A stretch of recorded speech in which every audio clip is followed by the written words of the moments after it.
partir del video anterior, de los videos anteriores que estuve trabajando el tema de los osciladores senoidales valvulares y algunas demostraciones musicales que hice con los mismos, se me ocurrió armar este videíto también para que cualquiera se pueda armar su oscilador de ondas simples. Es un oscilador senoidal que está basado en el circuito integrado XR2206, como vamos a ver más adelante. Es un circuito integrado bastante útil para este tipo de cosas. En realidad se utiliza más que nada para armar generadores de señal, generadores de funciones. Entonces yo hice lo más simple que pude el circuito para esto, con el fin de que cualquiera pudiese armarse su oscilador sin prácticamente saber nada de electrónica. No es necesario conocer mucho, pero bueno, es un lindo proyecto como para arrancar y meterse en este maravilloso mundo del do it yourself. Yo lo pienso sobre todo como un instrumento musical minimalista, con el cual podemos incluso hacer cosas de síntesis aditivas, ya que podemos generar tonos puros y ondas simples, podemos construir sonidos complejos, tal como mostré en el video de síntesis aditiva que tengo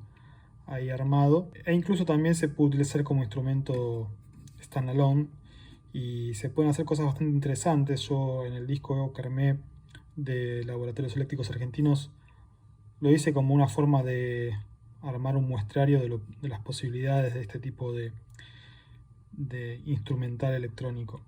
Todo lo que se ve acá está explicado cómo hacerlo paso a paso, desde el gabinete, el chasis y bueno, cómo comprar todos los componentes y demás. Así que vamos a irlo viendo paso a paso y tratar de hacerlo lo más simple posible para que quede bien explicado. Vamos a echar un vistazo a los componentes que vamos a estar usando. Por un lado, bueno, capacitores electrolíticos, esos son de poliéster, algunas resistencias, diodo. Esto que es lo más importante, por supuesto, el circuito integrado XR2206. Mucho cuidado, que hay mucha falsificación. Después voy a estar anotando cuáles son los que conviene comprar. Tienen una numeración específica. Pero bueno, están viniendo muchos falsificados, así que hay que tener cuidado con eso. Luego esto es un zócalo para este integrado. Esto es porque lo que se suelda a la placa es esto. Y luego ponemos el integrado para que sea más fácil de cambiar, poner y sacar. Luego en lo que es el hardware en sí mismo, digamos lo que vamos a tener más contacto con en la interfaz, tenemos los potenciómetros, por supuesto, potenciómetros de 100K.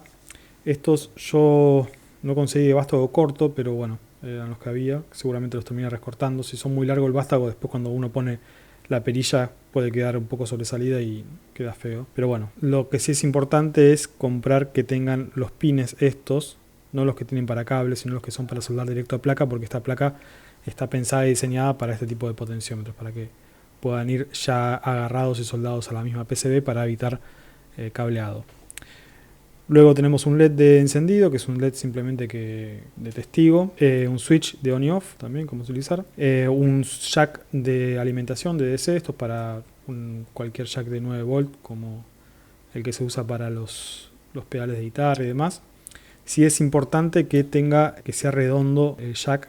Hay algunos que son como con una forma de D, pero todo lo que usemos tiene que ser redondo para que sea más fácil de agujerear el chasis y sea más fácil de poner y de trabajar. Este es un jack de audio. En este caso es un jack estéreo de 3.5, de 6.5.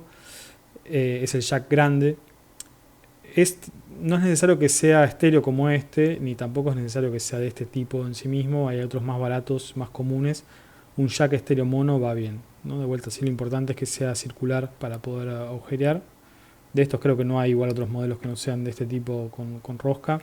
Pero bueno, por las dudas, siempre mejor aclararlo. Este sí va a ir cableado, así que cualquier modelo viene bien. Y luego perillas que pueden utilizar cualquiera en realidad. Yo tenía estas que me sobraron. También pueden usarlo sin perillas, pero yo no lo recomiendo. Digamos, cuanto más grandes sean las perillas, considerando que son 2 controles nada más, mejor para manipular y para controlar amplitud y frecuencia, es mucho más fácil. Y por último, bueno, obviamente un pedazo de PCB, que es donde vamos a usar lo que vamos a usar para armar la PCB en sí misma. Este es un pedazo más grande que obviamente voy a recortar para armar la placa. Y luego, en este caso, un pedazo de aluminio que también voy a recortar para armar todo lo que es el frente del instrumento, ¿no? Acá van montando los potenciómetros, el jack, los de DC, el jack de audio, el switch y demás. Va a ir todo puesto acá.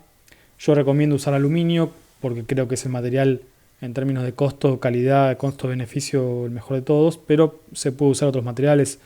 Se puede usar desde plástico, PVC, se puede usar tuppers, se puede usar el mismo PCB para... Lo que pasa es que son materiales mucho más blandos y más, bueno, menos duradero.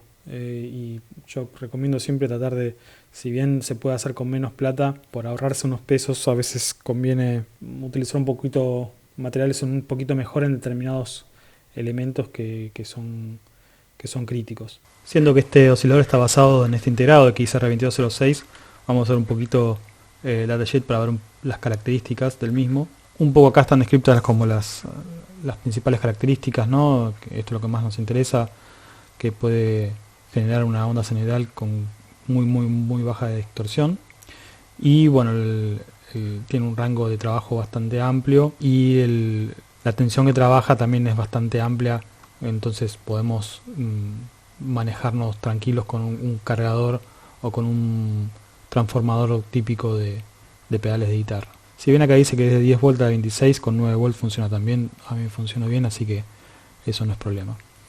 Y bueno, algunas de las aplicaciones típicas, ¿no?, que hay, bueno, generadores de formas de onda, como es este el caso. En general lo he visto que lo utilizan mucho para armar generadores de funciones, para testeo electrónico y demás.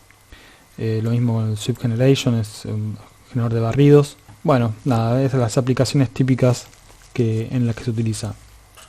En ningún caso aparece instrumento musical, pero bueno, es el caso que vamos a utilizarlo nosotros en este circuito. Más abajo tenemos un poco del diagrama en bloque del funcionamiento.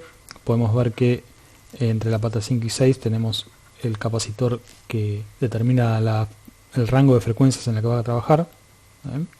Y entre la pata 7 y 8 la resistencia, que es donde tenemos conectado, donde vamos a conectar una resistencia variable para poder afinar el oscilador en un rango determinado. Luego la alimentación, la pata 4, la pata 12, BCC y tierra, y el bias en la pata 10. Luego, bueno, los tipos de encapsulado, nosotros estamos usando este encapsulado que es el clásico True Hole. Este es para SMD y tenemos ahí delimitado cuáles son las funciones de cada una de las patitas, de la 1 a la 16. Lo mismo con esta tabla. Y acá, digamos, un circuito básico que se parece bastante al que yo armé, incluso el que yo armé es todavía más simple, pero un clásico circuito para obtener una onda triangular o senoidal y una onda cuadrada, ¿no? Nosotros nos vamos a centrar solamente en la senoidal. Es interesante, este datasheet está disponible obviamente como la mayoría para descarga y se puede aprender bastante leyendo los datasheets, incluso si no se conoce mucho electrónica, siempre algo se pesca y está bueno. Recuerden que este integrado, lo voy a decir varias veces en el video, pero hay que tener cuidado con las falsificaciones, que hay tiradas que simplemente no funcionan. Y yo me ha pasado de comprar varios integrados y que ninguno funcione, que estén todos mal porque vienen simplemente nada, o sea, adentro no sé qué le ponen, pero no funciona no hace lo que debería hacer. Así que después dejo ahí en la descripción algún tip para saber qué tirada funciona y cuál no, y bueno, eventualmente eso irá cambiando, no lo sé. La verdad es que es algo que sucede muchas veces con estos circuitos integrados analógicos. Vamos a ver un poco el circuito para entender qué es lo que vamos a hacer y este primer paso que va a ser armar la PCB. Acá estoy utilizando el programa KiCad, programa gratuito de código abierto de diseño electrónico. No voy a poner a explicar mucho el programa, pero bueno, lo que estamos viendo acá es el circuito esquemático. Esto que tenemos acá en el centro es el circuito integrado, que es el encargado de hacer la oscilación, digamos, el encargado de hacer todo, el generador de funciones, y luego algunos componentes anexados. Este capacitor de acá es el encargado de setear el rango de frecuencia en el que va a trabajar. Este potenciómetro de acá, que vemos acá, que dice frequency, es el potenciómetro que efectivamente controla la frecuencia, la afinación general. Luego tenemos la salida de audio con este capacitor de desacople, un atenuador simple conectado a la salida del jack. Y bueno, no mucho más, la alimentación, la pata 4 y la pata 12. Y luego más abajo tenemos, bueno, esto es lo que sería el jack DC, la alimentación, algunos capacitores de desacople también que van en el integrado y el LED de testigo para cuando está encendido, que es esto de acá. Luego tenemos la otra vista, que es la del PCB que yo diseñé. que es esto de acá, que básicamente es todos los componentes puestos y luego las pistas cómo se ponen, cómo se colocan. Esto está pensado para el do it yourself, con lo cual hice pistas bastante gruesas, como se pueden observar, para que sea mucho más fácil de planchar. Si las pistas son muy finitas, se complica, ¿no? Y podemos ver en un visor 3D lo que sería, cómo va a quedar la placa. Está costando un poco cargar. Ok, esto sería la placa como va a quedar terminada. De este lado los componentes y del lado de abajo, que quizás no se llevar mucho, las pistas de cobre en donde van a ir soldados.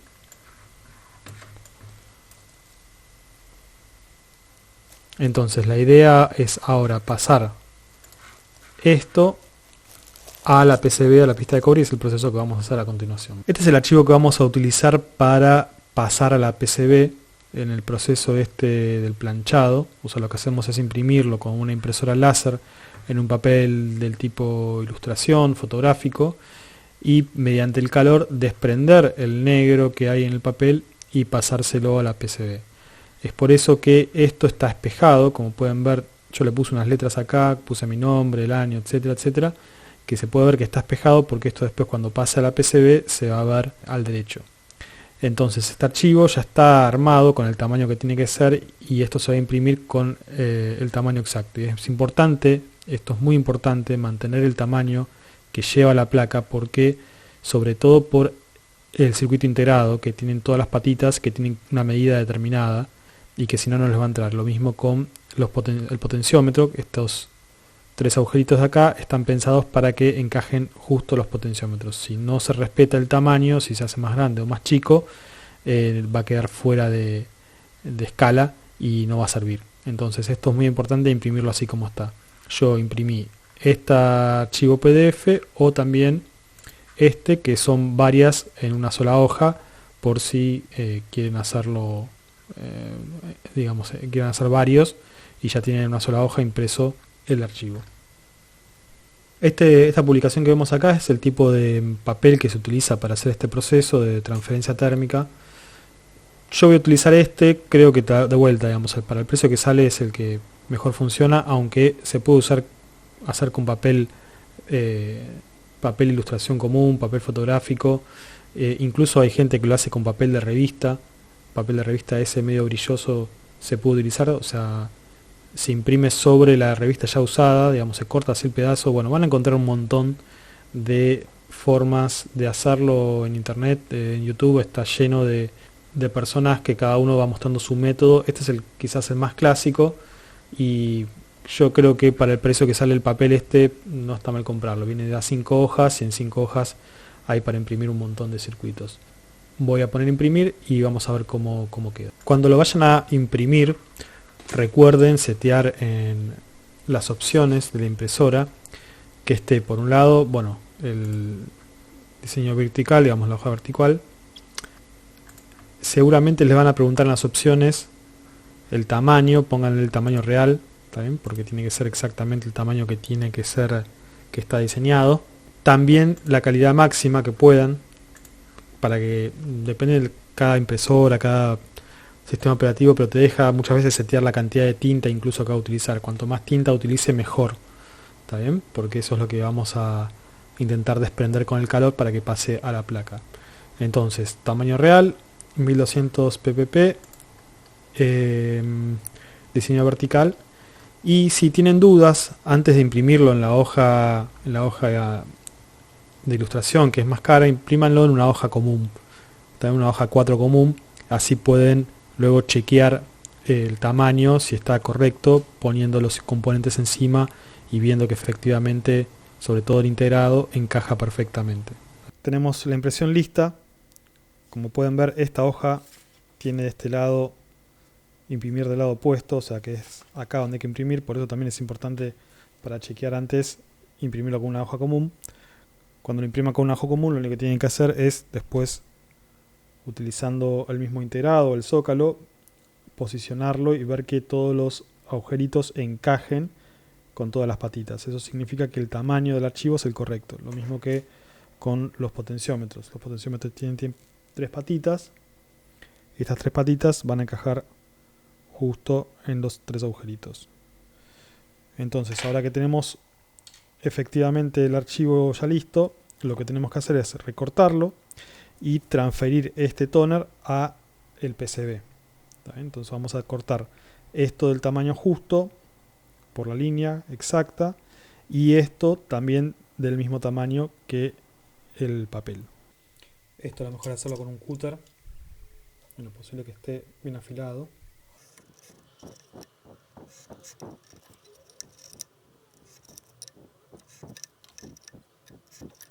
Muy bien, ahora que tengo el papel cortado, lo que vamos a hacer es cortar un pedazo de PCB exactamente del mismo tamaño.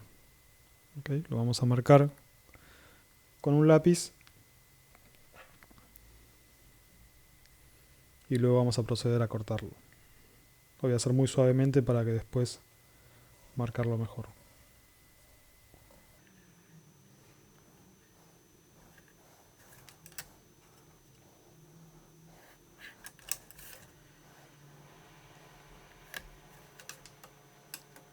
Vamos a proceder a cortarlo, entonces para esto lo que necesitamos es un sargento, algo que nos ayude a sujetar la placa de manera segura. ¿Está bien? Yo estoy usando esta mesa. Esto también es importante, usar una mesa que sea firme. No es este el caso, pero bueno, es lo que tengo. Esto lo vamos a poner cercano al corte que quiero hacer, cercano al borde, digamos, ¿no? Lo más cercano posible. Y vamos a apretarlo bien para que esto quede bien firme. Y lo otro que vamos a necesitar es una sierra de este tipo. No es un serrucho, es una sierra. Esto se utiliza por lo general para cortar metal, aluminio y bueno, en este caso el PCB. ¿Hay otras formas de cortarlo? Sí, hay gente que lo corta con Dremel. Para mí no es tan prolijo, esta es la forma más prolija de hacerlo. Y la técnica para hacerlo es, además de tenerlo sujetado, no es estrictamente necesario, pero es muy recomendable que tengan un sargento o algo para sujetar. Y luego lo que tenemos que hacer es, tengo acá la marca donde tengo que cortar, primero voy a cortar así y después cuando tenga este pedazo voy a cortar el pedacito que me falta. Lo que voy a hacer es poner la sierra en esta posición, ¿está bien? Siempre se corta en esta posición, no se corta así, ¿está bien? Sino que se corta así, apuntando hacia arriba la sierra. Y lo que voy a hacer es apuntar donde yo quiero cortar y con este dedo ir haciendo de guía.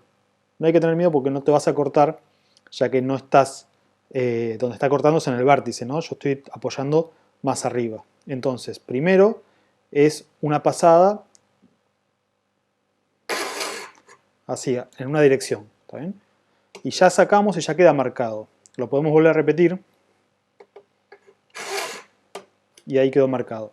Y luego es cuestión de ir cortando, pero sin hacer fuerza. Es más movimiento hacia arriba y hacia abajo y no haciendo fuerza-presión. Porque si hacemos presión se va a trabar. También no lo van a poder mover. Lo que hay que hacer es moverlo de manera diagonal, de manera muy suave. Fíjense que yo no estoy casi haciendo fuerza. ¿Está bien? Con esta mano es simplemente movimiento. Y van soplando para poder ir viendo dónde va cortando, ¿no? Es muy suave el movimiento, no hay que hacer fuerza, recuerden.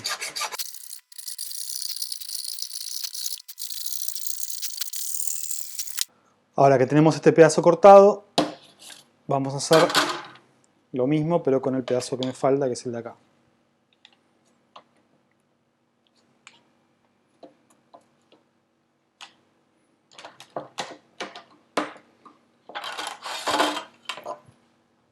Entonces marcamos, golpe seco, de vuelta, y ahí procedemos. Si se traba, lo que tienen que hacer es reducir el ángulo, o sea, ponerlo lo más paralelo posible y le van dando. Porque si lo ponen muy así, se les va a trabar muy probablemente.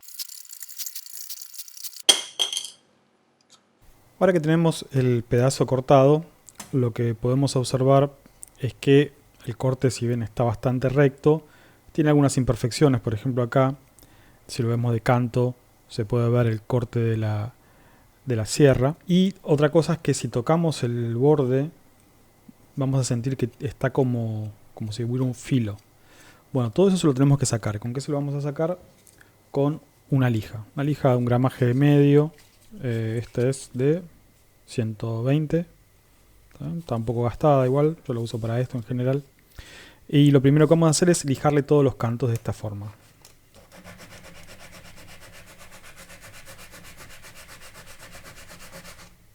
Hacemos un poco de presión, vemos que es un material bastante blando, con lo cual se va bastante rápido. Una cosa que pueden notar es que yo corté un poquito fuera del borde, le erré por unos milímetros, pero no es tan grave. Es más importante que le sobre y no que le falte. Sí, vamos a tener que tener cuidado cuando lo centremos y lo pongamos los potenciómetros los más cerca del borde. Bueno, entonces sigo lijando los bordes.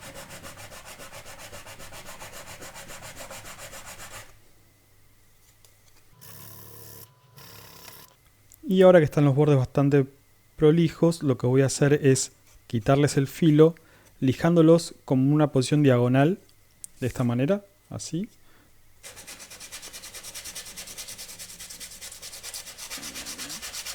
Se van a dar cuenta que cuando le pasen el dedo ya no van a sentir más filoso. Cuando dejen de sentir ese filo es porque ya está.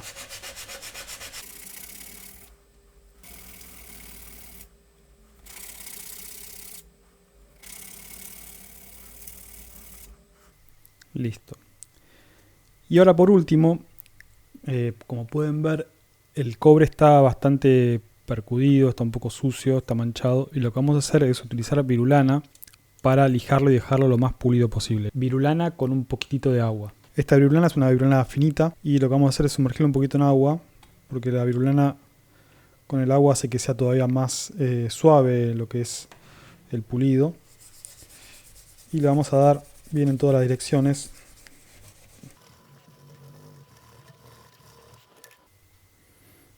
La secamos. Vemos que ahí queda bien pulida, bien brillante. Todo el óxido que tenía, la mugre y eso salió. Y por supuesto la grasa también, aparte de la grasitud que pueda tener. Y opcional, si tienen, pasarle un poquito de alcohol isopropílico. Esto para terminar de limpiar bien y desengrasar.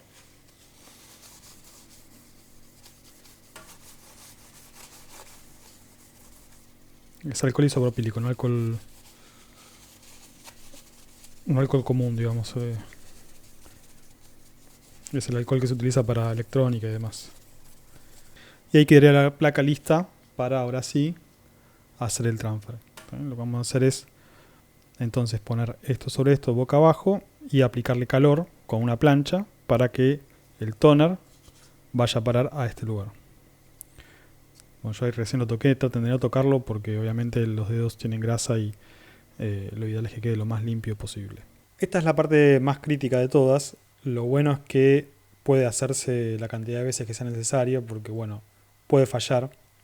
La verdad es que acá por más tips que uno dé, la realidad es que varía mucho en cuanto al tipo de plancha que se utilice, al tipo de papel que se utilice, no sé, incluso al tipo de agua que se utilice, el tipo de, no sé si hay humedad en el ambiente. Son muchas las variables y la verdad es que cada uno en este punto tendrá que ir encontrando sus tips dependiendo de las herramientas que utilice, del lugar donde esté y bueno, eso. Así que es medio que se va trabajando con el tiempo. Pero bueno, a grandes rasgos lo que vamos a hacer es, ahora sí, con una plancha, vamos a posicionar esto de tal forma de que los potenciómetros que van acá me queden lo más cerca del borde posible. Y una vez que lo tenemos ahí, vamos a planchar, vamos a ponerle calor. Yo tengo esta plancha, que bueno, también depende de la temperatura de la plancha. Yo la suelo poner a un 80%, pero depende de eso, de cada plancha obviamente. Voy a darle calor. Cuando le dé calor, el toner se va a pegar y el papel se va a quedar pegado también. Acá es muy importante que no se mueva el papel mientras lo estamos planchando. Tiene que quedar bien pegado. Por eso es que hay que sujetarlo con fuerza. Quizás es posible que nos quememos un poco, por lo que tener papel para agarrarlo también puede ayudar. Así que acá es simplemente hacer presión primero de un lado.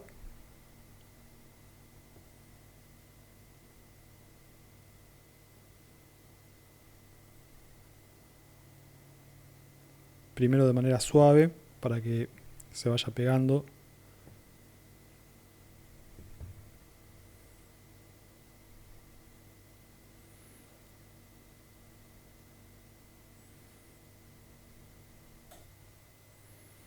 A medida que pasamos la plancha podemos ir viendo que el papel un poco se va como transparentando.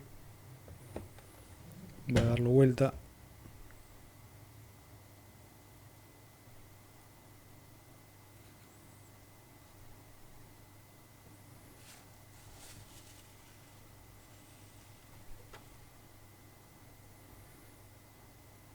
Esto, como dije antes, lo que tiene de bueno es que si sale mal se puede repetir.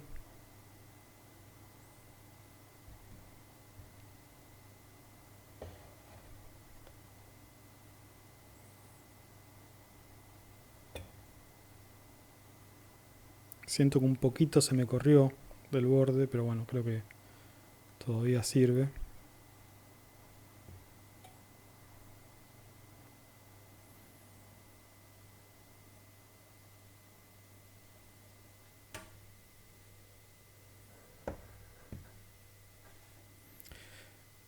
También hay un punto en la cantidad de tiempo que hay que pasarle, no es que cuanto más mejor. Hay un punto en el que si nos pasamos empieza a perder definición. Y lo que decía en esta parte, digamos, si hay que hacerlo varias veces, nada, no es grave, es preferible hacerlo bien y que quede bien prolijo, porque de esto va a depender después el soldado y el circuito. Esta parte es lo único que se puede rehacer innumerables veces. Obviamente lo único que tiene de gasto es el papel que estemos utilizando, ¿no? Pero bueno, fuera de eso hay que pasarle bien a los bordes, sobre todo. Y de vuelta, yo lo estoy haciendo un poco a ojo y puede que falle, pero bueno, ya lo veremos. De vuelta, con este tipo de papel que es específico, en general hay más posibilidades de éxito a la primera, pero vamos a ver. Bueno, una vez que está del todo planchado, lo que voy a hacer es tirarlo al agua fría y dejarlo ahí un rato hasta que el papel empiece a ablandarse y el papel vaya saliendo y lo que nos quede sea el circuito con el toner del otro lado.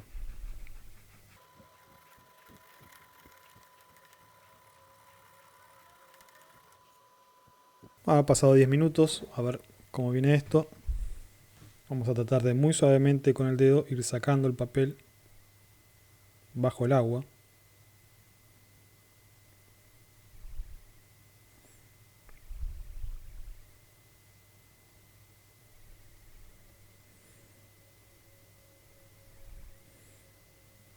Pareciera que viene bastante bien. La idea es que el agua ayude a deshacer el papel, por eso se pone en el agua. Como ven, el toner quedó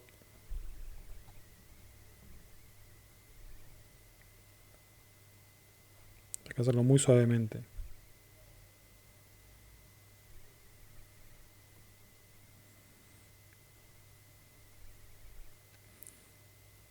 Este mismo proceso es igual si lo hacen con papel de ilustración o papel de revista.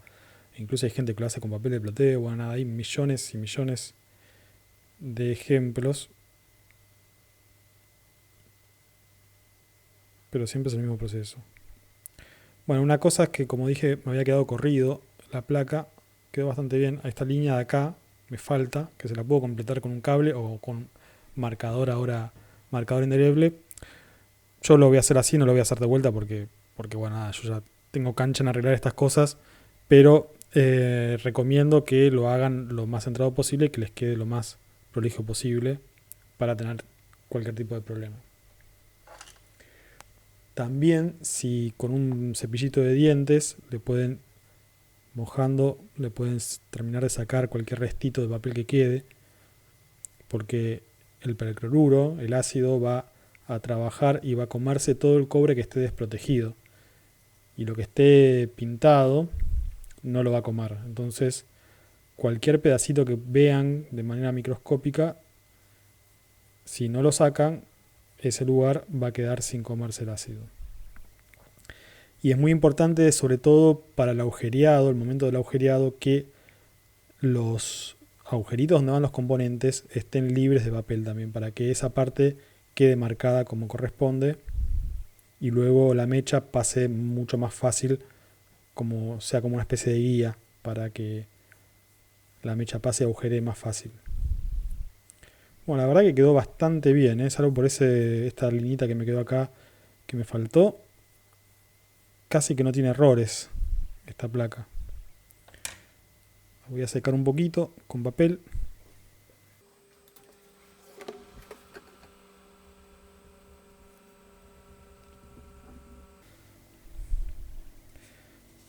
Si encontrásemos un error, ¿no? Algún punto o algo que esté, alguna pista que esté cortada o algo por el estilo, se puede corregir con un marcador indeleble del tipo de Sharpie. Yo tengo uno por acá, que es este. Y por ejemplo, esta pista que me quedó,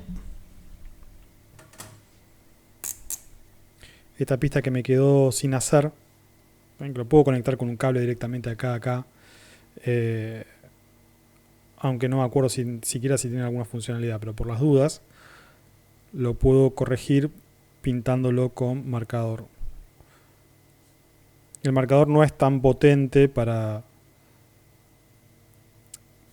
evitar que el ácido corroba el cobre, pero bueno, vamos a intentarlo igual. Esto es más que nada para hacer correcciones pequeñas, no tan grandes, pero bueno. Pero por ejemplo, no sé si hay un puntito en algún lado que veamos que no tiene, le pasamos y queda. Pero la verdad que la placa salió casi a un 90%, diría.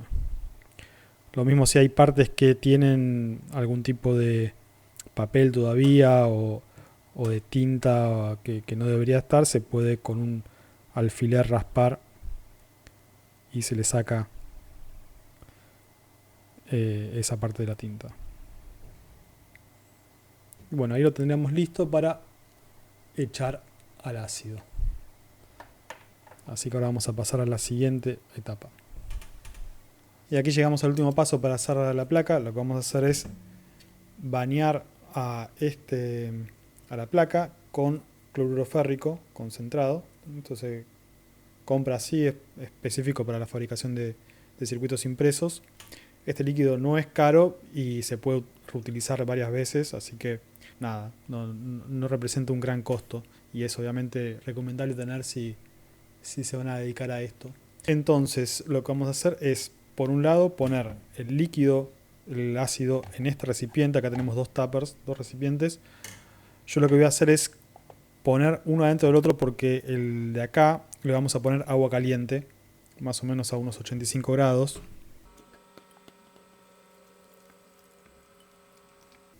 Casi que entra justito el tupper dentro de otro, pero la idea es hacer un baño María para calentar el cloruro férrico. Esto no es necesario, lo único que logramos calentándolo es darle un poco más de velocidad al proceso. O sea, si lo calentamos y le damos un poco de movimiento, va a hacer que el proceso se produzca más rápido. Entonces, recuerden que si por algún motivo el planchado sale mal, lo único que tienen que hacer es, con un poco de virulana, como dijimos, pasarle, rasparlo y queda la placa lista de vuelta para volverla a planchar. Eso se puede hacer la cantidad de veces que sea necesaria, pero una vez que entra al ácido ya no se puede repetir y si sale mal hay que tirar la placa y volverla a hacer. Este ácido no es como el ácido sulfúrico, no es tan dañino para la piel. Lo podemos tocar, digamos, y no pasa nada. Después hay que lavarse las manos, pero lo que sí tiene es que mancha mucho, con lo cual cuando hagan este proceso y trabajen con esto, traten de utilizar ropa de trabajo o tengan muchísimo cuidado porque si les salpica no sale más. Y los recipientes que utilicen que sean específicos para hacer este tipo de procesos. Si bien se puede lavar, bueno, va a quedar manchado, igual van a quedar restos. Esto sí, vemos cómo va quedando. Ven que empieza el cobre a tener un aspecto medio rosado. Cuando esté listo tiene que quedar obviamente el color que está acá atrás, ¿no? Nos vamos a dar cuenta.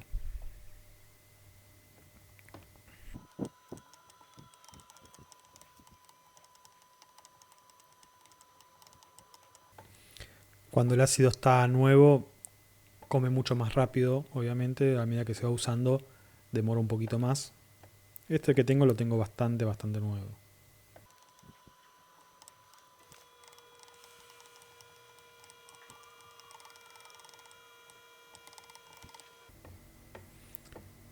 Ahí ya puedo ver cómo el ácido está comiendo bastante en los bordes. Y uno lo va pasando y siempre lo ve como eso, de un color rosita y pareciera que no hace nada, pero es como que de golpe empieza a funcionar, y una vez que empieza es como que es bastante rápido. La última parte, la parte final, a ver si la podemos ver. Ven que ya acá en esta parte se nota que ya comió todo. Acá empezó a comer, hay una parte rosita, las que son rositas es cobre, y lo otro, ya lo más marrón, es el PCB. Así que le falta casi nada.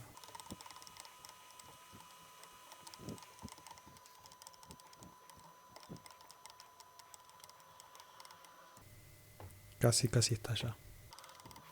Fíjense cómo se puede ver que está casi listo. En la parte de las letras todavía le queda un poquito de rosado. Significa que todavía le queda un poco de cobre por salir.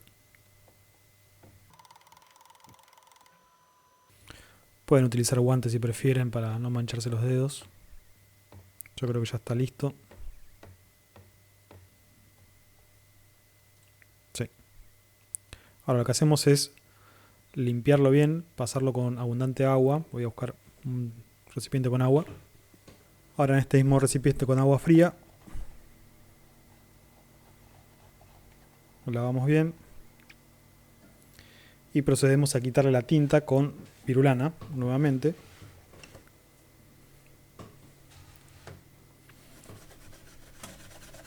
Descubriendo ahora nuevamente el cobre, ¿no? Pero el cobre que no se comió y que tiene las formas de las pistas. Y le queda de vuelta bien pulido. Lavamos un poquito.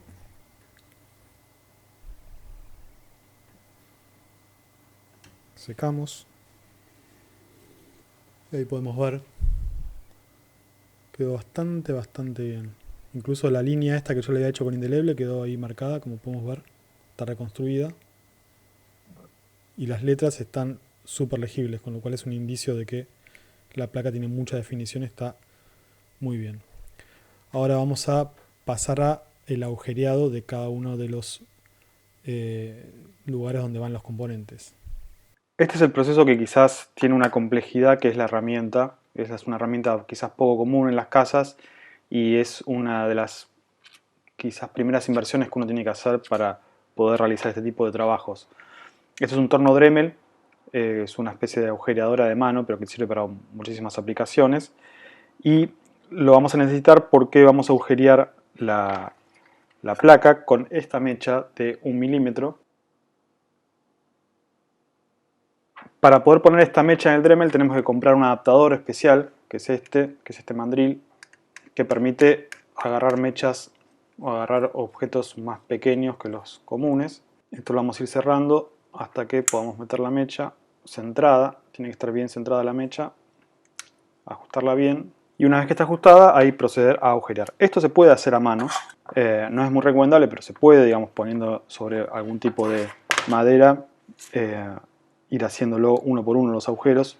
Esta mecha es muy frágil y no es muy recomendable porque, bueno, el pulso si falla se puede hacer que se parta. Para eso es recomendable tener este otro elemento, que es un soporte para poder utilizarla como agujereadora de banco.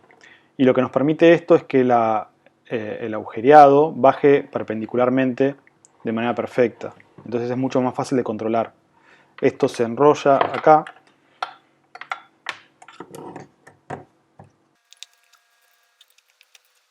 se deja bien ajustado.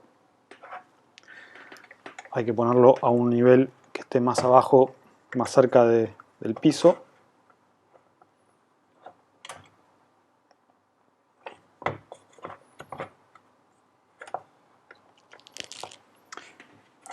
Lo vamos a enchufar. Esto más o menos a un 70% de la velocidad. Lo que vamos a hacer es ponerlo y simplemente apuntarle al agujero y agujerear. La mecha sola, si el agujero está bien hecho, va a ir al centro del agujero de manera mucho más fácil. Entonces lo ponemos acá.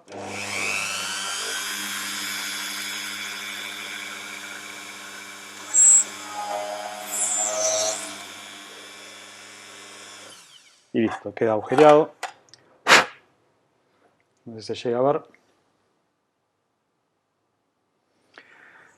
Y eso hay que repetirlo por todos los agujeros. Lo ideal es usar una mecha de 1 milímetro, como dije antes, es la mecha más estándar. Quizás se podría hacer con un poquito menos en algunos casos, pero es más fácil tener una sola mecha, agujerar con todo en 1 milímetro y ya.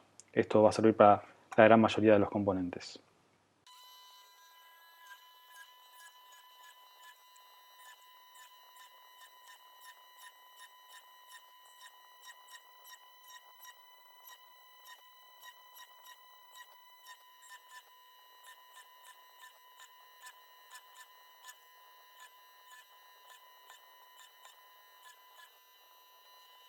Y finalmente, una vez que está agujereado, lo que tenemos que hacer es darle nuevamente una pequeña pasada de virulana finita, que quede bien brillante nuevamente. Y lo que vamos a hacer es ponerle un poco de este aerosol que se llama Contact Flux. Es una especie de barniz protector que sirve para que la placa no quede expuesta tanto a la humedad y al óxido, y además ayuda al soldado. Entonces esto voy a poner un papel para no manchar la mesa.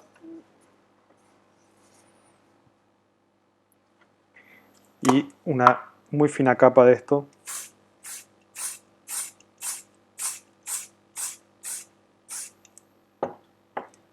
Y ahora solo resta dejarlo secar. Idealmente 24 horas, depende, bueno, obviamente de cada lugar. Tiene que estar seco al tacto, ¿no? O sea, sobre todo, o sea, no tiene que estar pegajoso. Pero una vez que esté seco, ahí ya procedemos a soldar los componentes. Llegó el momento de soldar los componentes. Este diagrama de acá, en esta hoja que dejo también en la carpeta para imprimir, es un diagrama donde están posicionados todos los componentes y que tenemos que ir siguiendo para soldar correctamente en cada posición cada uno de los componentes. Para esto vamos a necesitar, por supuesto, estaño, este estaño de acá que yo compré en rollo, que es de 0.7 milímetros, y luego un soldador, por supuesto, preferentemente de punta cerámica, el apoya soldador con esto que es una esponjita que nos va a servir para limpiar la punta del soldador. Es muy importante que esté bien limpia la punta a la hora de soldar, y esto lo hacemos limpiándolo con esta esponjita. Ahí le puse un poquito de agua para que se vaya humedeciendo y quede lista para utilizar. Entonces, ¿cómo vamos a hacer esto? Esto lo vamos a soldar los componentes más pequeños a los componentes más grandes. Entonces, vamos a empezar con el más chiquito de todos, que es el diodo, que está ubicado en este lugar. Iría así. Está ubicado en este lugar, entonces tendría que ir acá, en estos dos agujeritos. Lo vamos a poner. El diodo tiene una dirección, tiene una polaridad. Vemos que hay una linita negra más gorda del lado izquierdo, y esta línea se condice con esta línea que está acá. Entonces esa es la posición en la que tiene que ir el diodo. Es muy importante eso. Lo damos vuelta, giramos un poquito las patitas para que se trabe, y una vez ahí procedemos a soldar. ¿Cómo se suelda? Lo que tenemos que hacer es apoyar el soldador, la punta del soldador, justo entre la pista de cobre y la pata del diodo, y esperar a que caliente 2-3 segundos y poner el estaño. No hay que mover el soldador, es simplemente esperar a que el estaño se adhiera a la superficie, tanto del cobre como de la pata del componente. Entonces, apoyamos.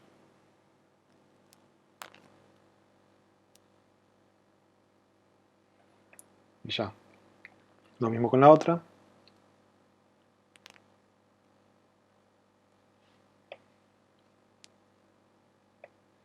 Es muy importante no intentar como esculpir, por así decirlo, el estaño. Es un error muy común entre los principiantes que tratan como de darle forma con el soldador. No, el estaño se va a acomodar y se va a pegar solo. Lo importante es que esté la superficie bien caliente. Si queda el resto de estaño, lo limpiamos en la punta y este componente ya queda soldado. Ahora lo que resta hacer es, con un alicate, cortar el sobrante de las patas y ahí ya queda listo. ¿Con qué vamos a continuar?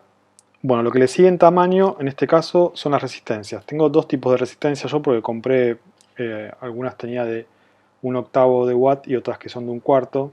Cualquiera de las dos funcionan perfectamente. Las de 1/8 son las más chicas, entonces acá tenemos las de 33K, por ejemplo, que es 33K, que ahí están las dos acá arriba. Estas dos de acá son de 33K. Los colores son naranja, naranja, naranja. Y las vamos a posicionar para luego soltar. Me acabo de dar cuenta que me falta uno de los agujeritos que no se lo hice acá. Se lo voy a tener que hacer ahora rápidamente con el Dremel. Ahora vengo. Esto no es lo ideal agujerear después de que ponemos el flux, porque bueno, un poco se empasta al agujerear, pero bueno, si no queda otra, lo hacemos. Solucionado esto, seguimos con la resistencia de 33K. Porque esto no tiene polaridad la resistencia, así que se puede poner en cualquier dirección. Si uno quiere ser prolijo, debería de ponerlos siempre todos en la misma dirección, pero es simplemente un tema de prolijidad para poder luego leerlo más fácilmente, pero si se ponen al revés no pasa nada. ¿Por qué es esta cuestión de poner los componentes más chicos primero y luego los más grandes? Porque así al apoyar, los componentes apoyan, al dar vuelta quiero decir, los componentes apoyan bien y quedan bien pegados al PCB. Si uno pone componentes más grandes, cuando los da vuelta, esto quedaría flotando y no van a quedar tan pegados al PCB. Lo ideal es que queden lo más pegados posible.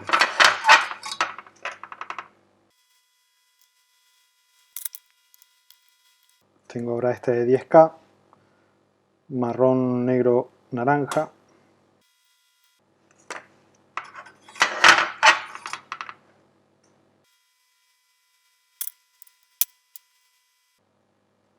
Tengo esta de 220 ohm, rojo, rojo, marrón. Y ahora las resistencias más grandes, estas de 1K, que son marrón, negro, rojo, que tenemos acá y acá.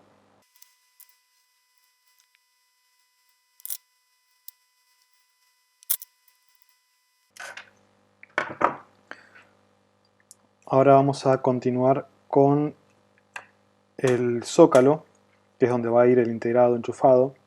El zócalo tiene, si bien el zócalo no tiene polaridad en sí misma, porque no es el componente en sí mismo, ven que el integrado llega a una posición. Esta muesquita que tiene hacia arriba significa que va en esta posición. Y el zócalo, aunque no tiene necesariamente posición, porque si lo ponemos al revés, igual el integrado es lo que importa, sí tiene una muesquita que se debería poner, para hacerlo prolijo, en la dirección que corresponde. Esto en general queda bastante bien trabadito, pero bueno, si lo apoyamos se va a acomodar bien. Y lo que vamos a hacer primero es soldar las dos patas en diagonal para que quede en posición y ya no se mueva.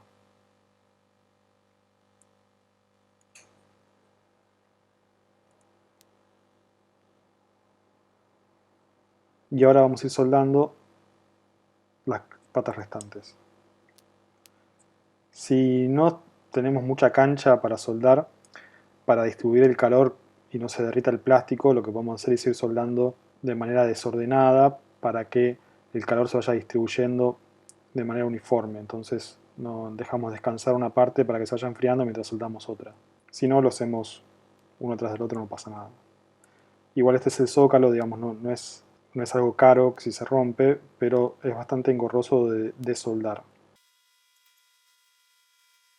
Y es quizás el que más delicadeza necesita porque hay que tener cuidado que no se suelde una pata con otra. Si bien está hecho como para que sea fácil de soldar, bueno, el integrado es quizás lo más complicado de todo. Va, el integrado del zócalo, ¿no? Por la cantidad de patas y la cercanía de una con otra. Vamos a continuar con los capacitores. Tenemos 15 nanos y 100 nanos. 15 nanos es 153, 153. En este caso tiene una nomenclatura antes 2A, 153J, pero es efectivamente el de 15 nanos.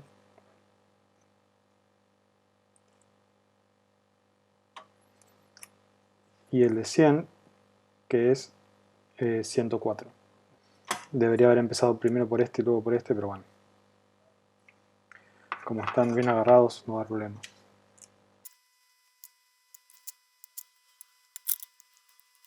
La forma de la soldadura, para que sea correcta, tiene que tener la forma como de un volcán.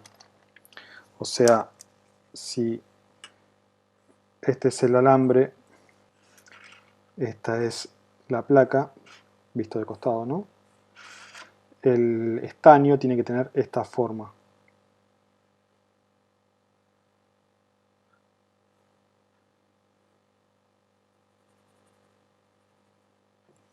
¿Ven? Si queda como con esta forma, como medio circular, es porque está mal, ahí le falta calor. Hay que simplemente apoyar un poco más el soldador y dejar que el estaño se acomode. Bueno, seguimos con los capacitores electrolíticos. Esto es importante si la polaridad, porque estos se queman si están puestos al revés, así que es muy importante prestarle atención a eso. Entonces, el negrito con el cuadradito significa que es el negativo. El negativo está marcado, la pata negativa está marcada con esta barra al costado blanca, con un menos, y además nos damos cuenta porque es la pata más corta de las dos. Entonces, si esto, viéndolo así, debería estar puesto de esta forma. Está acá, también bien pegado al PVC, al PCB, perdón. Así.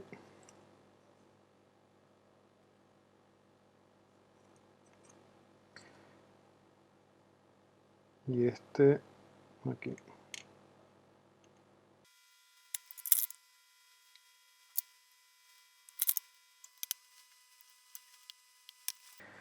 Bueno, y por último vamos a poner los potenciómetros que encajan con un poquitito de presión.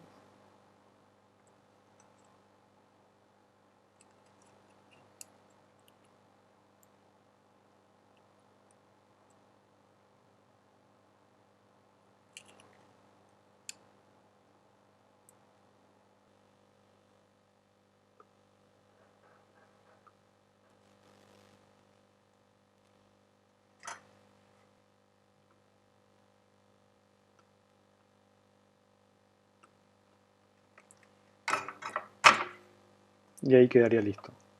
El integrado se puede poner ya, digamos, no es problema, pero de cualquier manera, como todavía no lo vamos a utilizar, lo mejor es ponerlo más sobre el final. Pero bueno, cuando lo pongan simplemente es una cuestión de apoyarlo y hacer presión de manera uniforme, teniendo cuidado que las patitas hayan ingresado todas, que ninguna patita quede mal puesta, y ya quedaría listo. Y ahora lo que resta hacer es simplemente cablear este cable para el jack de audio. Aquí va estos dos cables para LED y estos dos cables para el jack DC. Para eso lo que vamos a hacer ahora entonces es armar el frente, porque esto va a ir agarrado a ese frente y en ese mismo frente van a ir agarrados tanto el jack DC como el interruptor, como el LED y el jack de audio, para poder enchufarle y cablear todo mucho más cómodo. Para armar el panel lo que vamos a hacer es utilizar una placa de, en este caso, aluminio, que lo mostré antes en el video y que lo recorté del tamaño que tiene que ir. No mostré cómo cortarlo porque el proceso es básicamente el mismo de cortar la PCB. Obviamente en este caso el material es más duro, pero es exactamente lo mismo, cortarlo con una sierra y ya. Este es un aluminio de creo que 2 milímetros, puede ser un poquito menos, puede ser 1.5 quizás, dependiendo, hay que probarlo. Y obviamente se puede comprar ya cortado, de esa manera nos aseguramos de que esté en una escuadra perfecta, ¿no? Y lo que tengo acá es otro documento que también está en la carpeta de los archivos, que tenemos justamente todos los elementos que van a ser necesarios poner en el panel. Entre ellos, obviamente, los dos potenciómetros que ya están puestos y que es lo más crucial que esté perfectamente alineado, porque esto es lo único que no podemos mover. Este diseño puede ser otro, digamos, pueden cambiarlo, pueden hacerlo incluso más grande, pero lo único que tienen que mantener sí es esta relación para que los dos potenciómetros entren perfectamente. Después lo que tenemos acá es, por un lado, bueno, el jack DC, perdón, esto es el jack de audio, el jack DC, el potenciómetro, perdón, potenciómetro no, el switch y el LED. Cada uno de estos elementos tienen obviamente un diámetro distinto, por lo que está indicado acá cuál es el agujero que hay que hacer y está marcado el centro. Ahora vamos a ver bien cómo hacemos esta parte. Lo primero que voy a hacer es cortar esto con un cúter para tenerlo separado de la hoja y así poder pegarlo a mi placa de aluminio.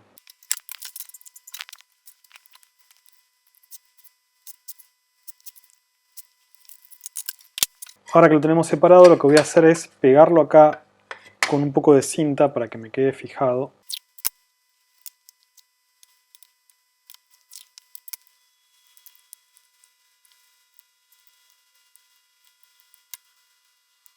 Ahí quedaría listo. Otra cosa que me olvidé de aclarar es que estos 4 puntitos que agregué son puntitos que van a ser agujereados para poder pasar tornillos y sujetarlo al gabinete. El gabinete que voy a hacer va a tener estas dos lengüetas. Estos son perfiles de aluminio también, que se vende por metro y es relativamente barato. Yo esto lo tenía usado para otra cosa y lo que voy a hacer es ponerlo para sujetar por abajo el frente. Esto está agujereado ya, pero bueno, no importa, no le hace nada. Lo primero que vamos a hacer antes de agujerear es marcar los agujeros, los centros de los agujeros. ¿Por qué? Porque la mecha de la agujereadora va a intentar ir siempre por el lugar que le sea más fácil. Entonces, con un golpe seco, con un marcador, bueno, esto es un clavo común y corriente, existen puntas especiales para esto, pero bueno, yo no lo tengo y voy a utilizar esto como sustituto.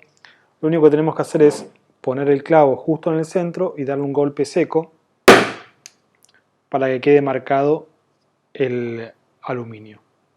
Y esto repetirlo con todos los agujeros. Ahora vamos a agujerear primero todos los agujeros con una mecha de 3 milímetros, ¿está bien? O sea, menor al diámetro de todos. ¿Por qué? Porque este primer agujero va a servir de vuelta como guía para las mechas que vamos a utilizar después. Esto obviamente es mejor hacerlo con una agujereadora de banco. Yo voy a utilizar esta de mano porque es quizás más accesible, es lo que más seguramente tengan en sus casas, pero obviamente con una agujereadora de banco la precisión es mayor porque bueno, baja de una manera más perpendicular y perfecta. Así que primero vamos a agujerear. Esto sí, de hacerlo con aluminio quizás no hace tanto falta porque es un material más blando, pero si lo hacen con acero es mejor también lubricar antes.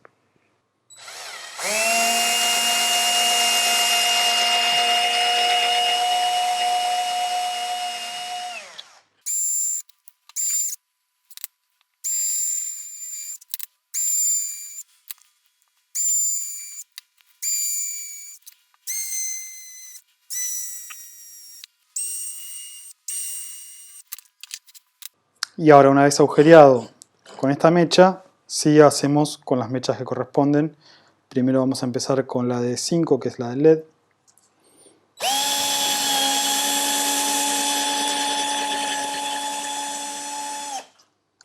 Ahora seguimos con la de 6, que es la del switch.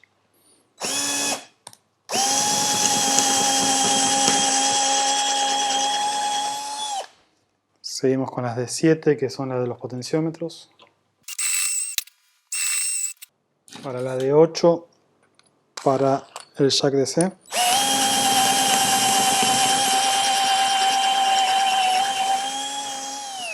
Y finalmente la de 9 para el jack de audio.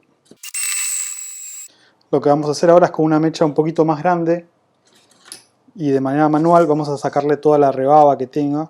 Todo esto queda como una especie de resto ahí de metal que de esta manera se lo podemos quitar.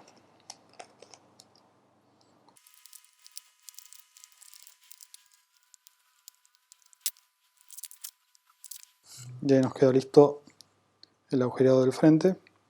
Por último, lo que voy a hacer es, esto es puramente estético, pintarlo de un color con aerosol. Primero lo voy a pintar con imprimación. Este tipo de pintura es una pintura que se le pone para que luego la capa final tenga más adherencia. Y finalmente esta pintura en aerosol, color verde brillante, para darle el acabado final. Antes de eso, primero le voy a dar una pulida con virulana. Y ahora sí,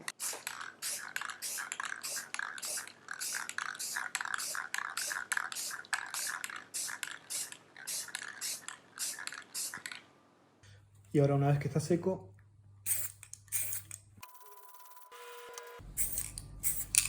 por otro lado vamos a armar el gabinete, que en este caso lo voy a hacer con estos pedazos de madera que me sobraron. Puede ser con cualquier tipo de madera, puede ser con madera de fibra, incluso la madera es la más fácil de trabajar. En este caso es madera de 15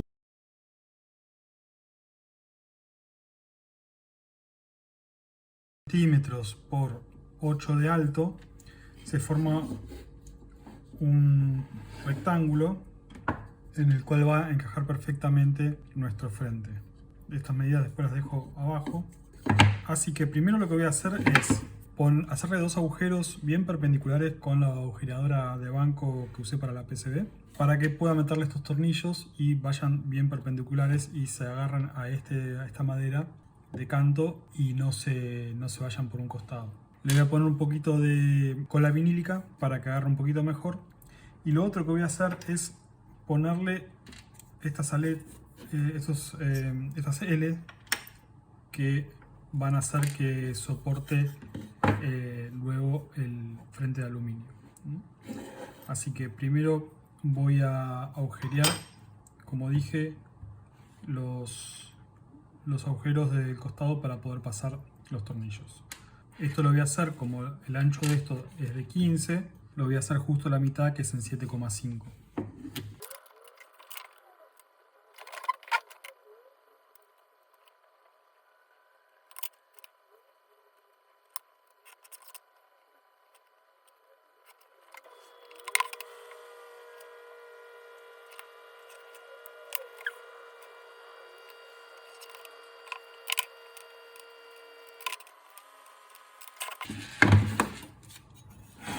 Teniendo ya los puntos marcados, voy a agujerearlo con la mecha de 1 milímetro que tenía.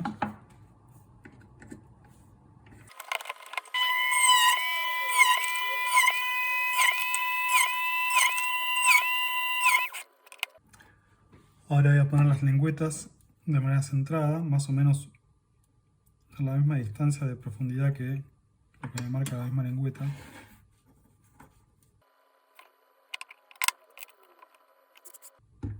Estos son tornillos para madera bien cortitos.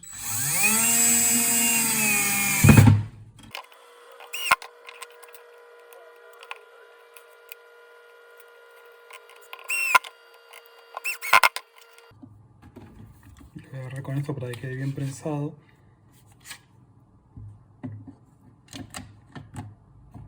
Primero le voy a poner un poquito de cola vinílica.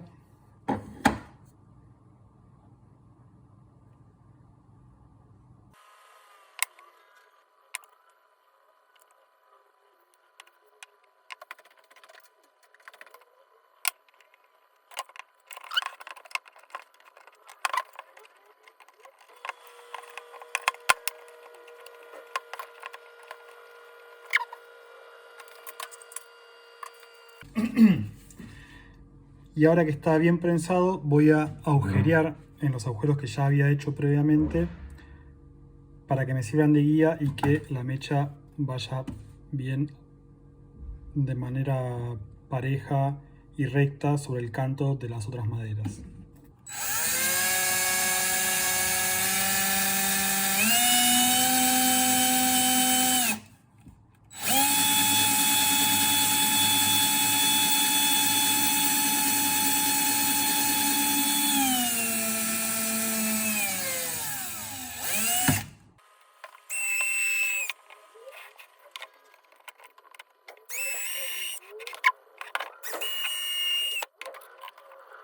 Y ahora, una vez hecho todos los agujeros, le pongo los tornillos que van a pasar mucho más fácil.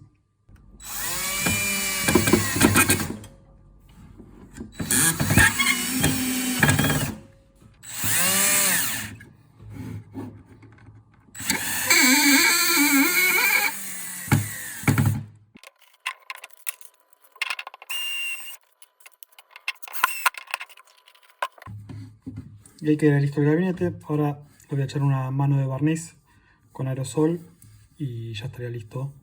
El barniz es necesario para proteger la madera, que no se manche y nada de eso. Así que ya con eso tenemos listo el gabinete.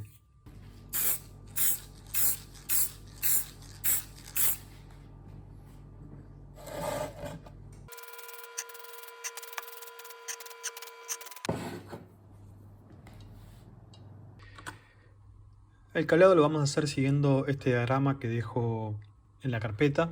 Acá tenemos los 4 elementos que van sobre el chasis y la placa, y los cables están representados con estas líneas. El rojo y el negro hacen referencia a positivo y negativo, o señal y tierra.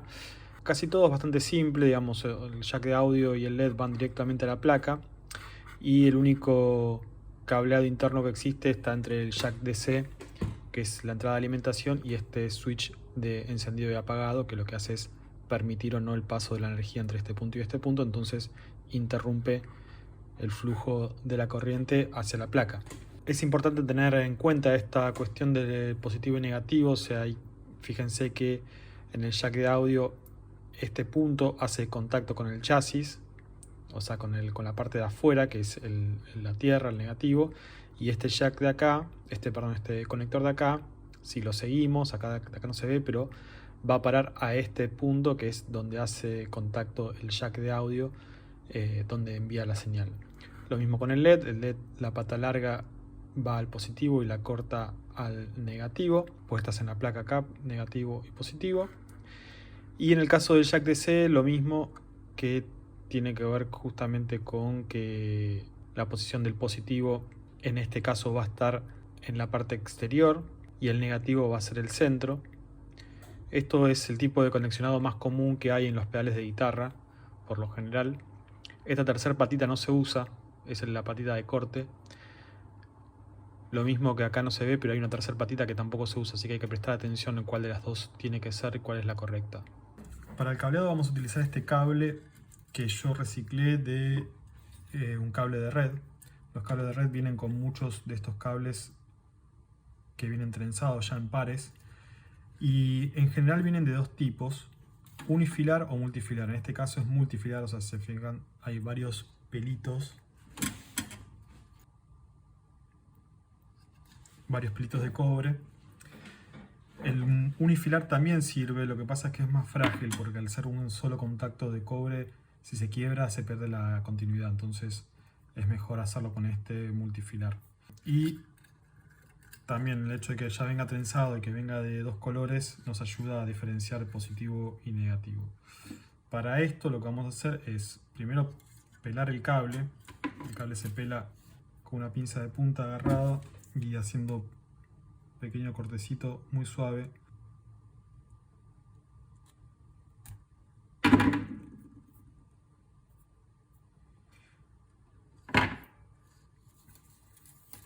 Ahí tenemos las dos puntas peladas y lo que vamos a hacer primero es estañarlas.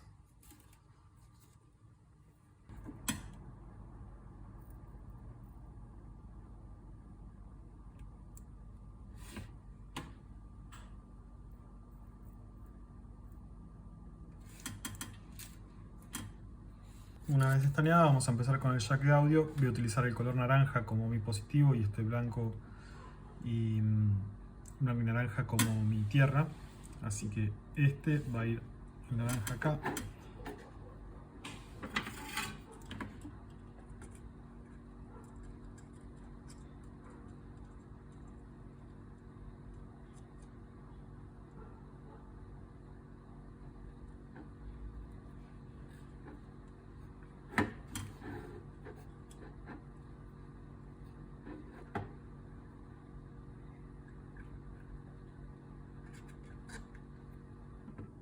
Y una vez que queda ya soldado, calculamos más o menos el largo como para llegar a la placa.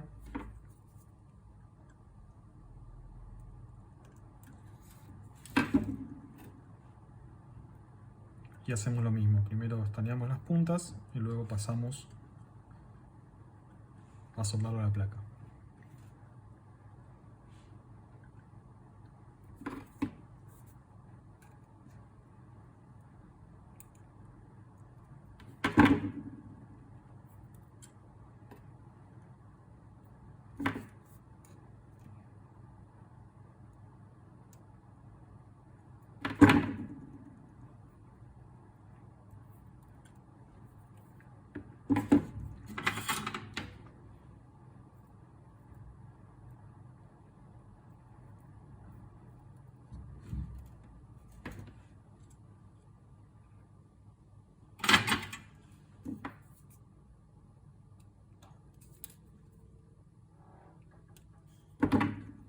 Le corto un poquito las puntas para darle más filo y que entre más fácil.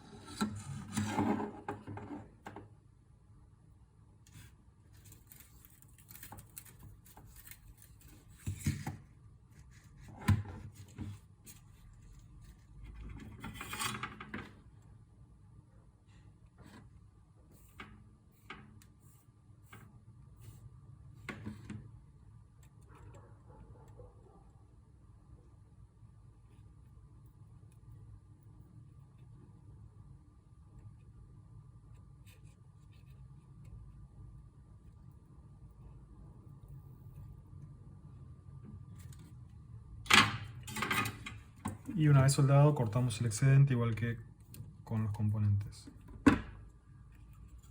Y ahí nos queda el jack de audio conectado. Repetimos lo mismo con el LED.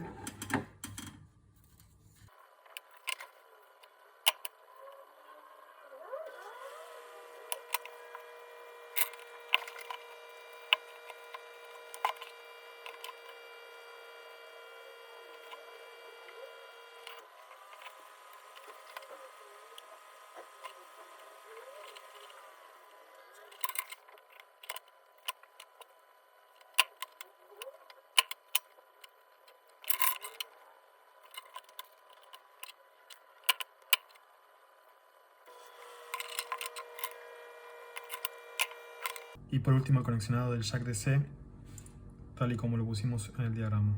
Entonces vamos a ir del centro, que es este de acá, vamos a ir del negativo al negativo de la placa, y del positivo, que es la parte exterior, que es este de acá, vamos a ir, no, perdón, este de acá, de enfrente, si no me equivoco. No, este de acá, de este punto que va a ser el positivo, vamos a ir a uno de los extremos del interruptor, y del centro vamos a ir a parar a la placa.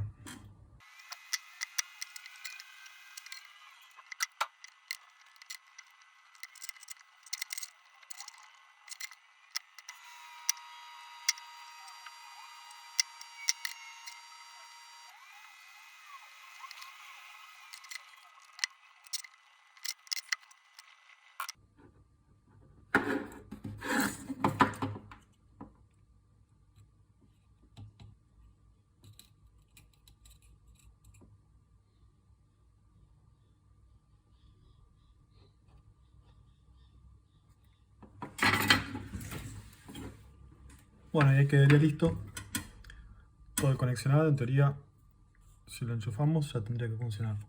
Así que vamos a ahora montarlo en el gabinete.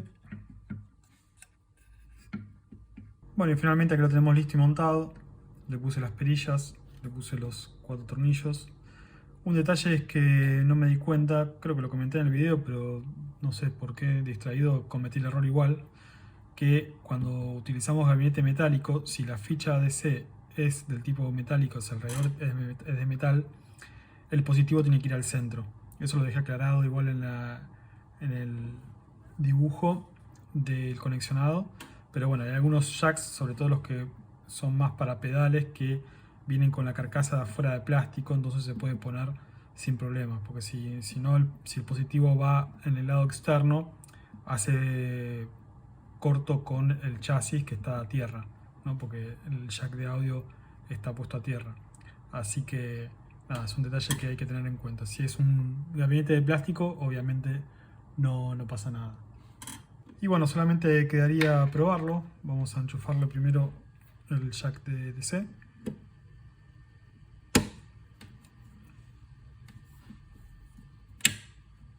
Encendió. Y ahora la salida de audio.